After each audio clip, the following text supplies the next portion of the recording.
I was having a very biblically inspired conversation this morning about the way people misread original sin.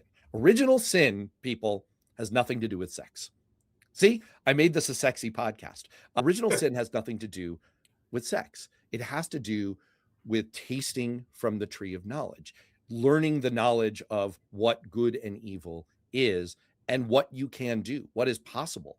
The state in the Garden of Eden was you just didn't know all the bad things that you could get up to.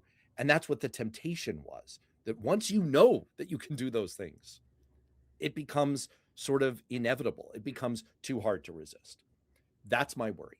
That's my worry, that this comment from "spare me from morons" sort of lights up in me, is what Trump has demonstrated. And I think what you've cataloged in this very important book is it's like a playbook. It's like that episode from the Twilight Zone where the aliens come down.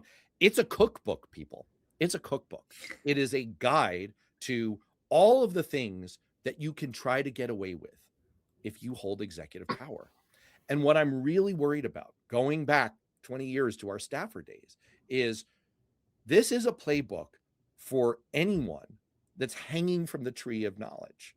And anyone can use it. Future presidents, whoever they may be, from whichever party in 2029, and their staffs are going to be sorely tempted to break these norms, to break these rules, to go there, because it's so easy. It's so effective. You have such immense power at your fingertips. So, Ann, I'll turn to you first. That, to me, is the biggest betrayal. That's the worst long-term damage, is that he's created this playbook, and it's going to be so hard to unwind and to elect people who have the restraint not to use it. What do you make of that? Yeah, I think that Democrats face a huge choice in 2028, right? They have the choice of choosing, they can choose someone who will be basically like a activist, a highly activist president who will follow in the footsteps of Trump in terms of expanding executive power and using the tools that Trump himself used for progressive ends and do the ends justify the means. Or they can choose someone whose job will be to rebuild a lot of the institutions, build safeguards so that we have the correct balance of power among the three branches of government. It's going to be one of the most consequential decisions, elections in the history of our country.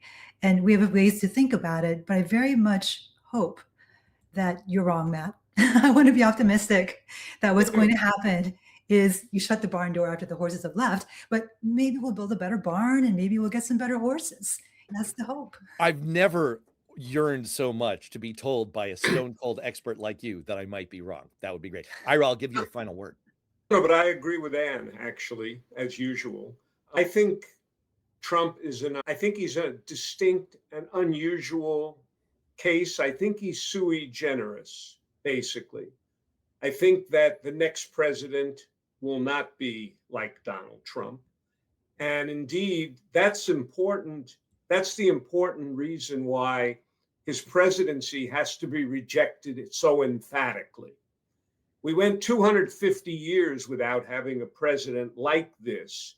So I focus on his uniqueness and rejecting it so emphatically that the next presidents don't go down that road. And I'm confident that's what's going to happen. I truly hope you're right. And I would really like to commend the book to everyone betrayed. America didn't vote for this.